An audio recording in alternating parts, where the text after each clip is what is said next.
Welcome to Truth and Transcendence. You can find all our other episodes on truthandtranscendence.com. I received a timely reminder this morning. I'd been feeling a bit gloomy and off, and I had a conversation with a friend. And she reminded me that sometimes when we're feeling off in some way, sometimes that is actually our experience. Sometimes it's about us, it's about what we're experiencing. And sometimes it's not. Sometimes we're actually picking up on a kind of collective vibe that's in the collective. And by the collective, I mean everybody else, everybody, all of us collectively. I remember during the COVID years, I was one of the people who was not frightened by COVID. And I just wasn't really frightened at all. And one day I suddenly was hit by this wave of terror. And I was just in this wave of terror for about 24 hours. And then it just suddenly stopped. Suddenly. And it was crystal clear, absolutely crystal clear. This wasn't my terror because I just wasn't frightened. That sort of thing doesn't frighten me. This was not my terror. This was the collective's terror. And I knew in that moment, after I'd come out of it and sort of got myself discombobulated, because it was really quite an unsettling experience for that 24 hours. And then I came back out and regrounded myself. And I realized that it was necessary for me to feel that so that I could have a bit more empathy and compassion for other people who were actually terrified.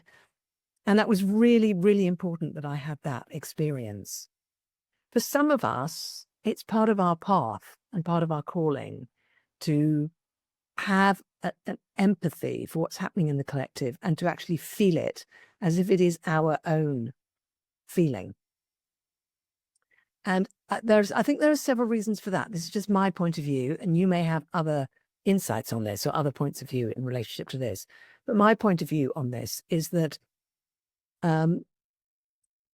in order to be able to empathize, connect, be supportive to, engage with other people,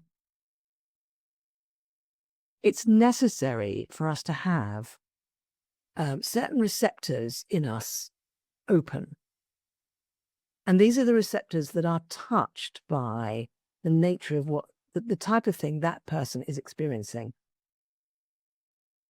So in my case, in the example I just given, that terror I experienced I was able to experience it through certain kind of receptors I had within me. There's probably some sort of scientific explanation for this, which am not aware of. But the kind of terror, the capacity for feeling terror needed to be activated in me enough for that part of me to be sensitized, not so that I would be in a state of terror or anxiety or being depleted by it or anything like that, but more because that then permitted me to have a greater degree of empathy to other people. So in other words, I needed to be affected by that experience myself in order to have some empathy for it in other people. And I think that is actually true in general. We need to have that sensitivity. We need to have that sense of being alive and awake to our own capacity for that experience, whatever that experience is. And I also suspect this is actually one of our survival traits as a tribal being, a herd creature.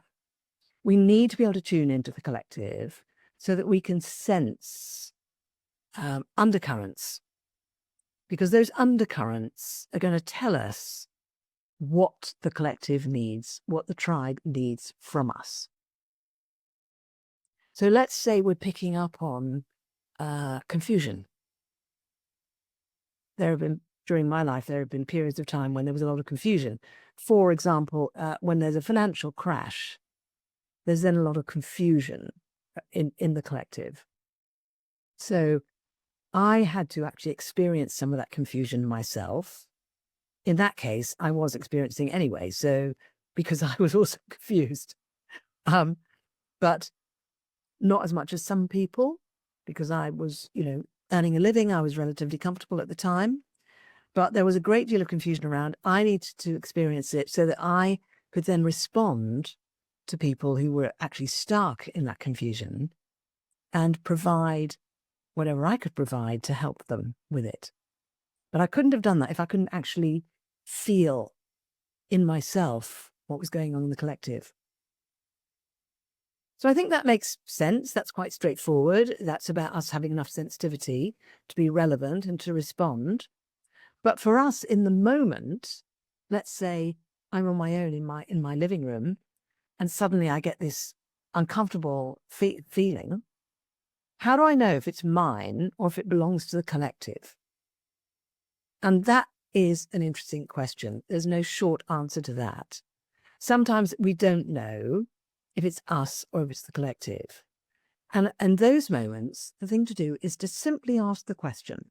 Simply ask the question, is this mine or is this the collective's? Is this mine or is this the collective's?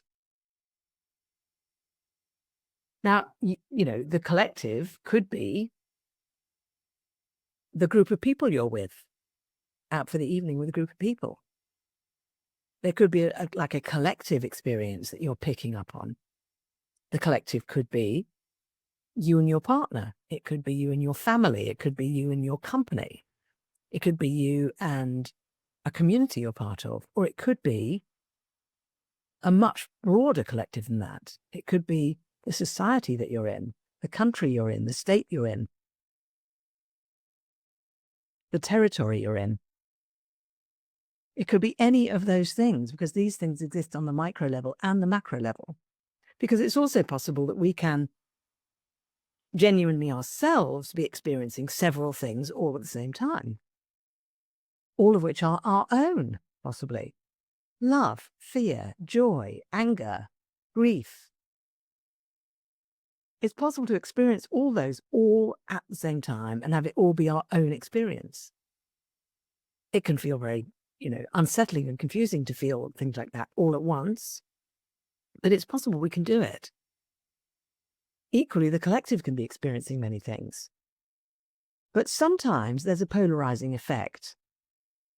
Sometimes there's a very intense, strong, prevalent feeling or experience. And that's when it's particularly useful for us to be able to tune into it, and also very useful for us to be asking ourselves, is this mine or is this the collective's? Is this mine or is this collective's? So the recommendation is to ask the question and keep asking it until you get the answer. You will know. You will know. You might know when you ask the question first time. So yes, we do pick up on what's happening in the collective, and of course we have our own experience as well. Both are really important. Some of us are more connected to this than others. Some of us are still working on even identifying what we're feeling, let alone what the collective is feeling. Some of us get completely swept up by what's happening in the collective, and that can become really debilitating for us. And if that's happening, we may need to get some help with it. And that, sometimes that's what's going on when people experience severe mental imbalance, distress, confusion. Sometimes what's actually going on is they are highly sensitive and attuned to what's going on in the collective, in which case might need some assistance and support with it. Most of us have the privilege and the fortune to be able to just say to ourselves, is this mine? Is it the collective? And sometimes we need to have a conversation with a friend and say, look, I'm not sure if this is mine or if it's the collective's. What do you think? And sometimes that's all we need. So something to think about, something to sense into, feel into over the coming week. Thank you for listening. Thank you for watching. Take care of yourself. Have a wonderful week, and I will see you next time. And please do check out my other episodes on truthandtranscendence.com.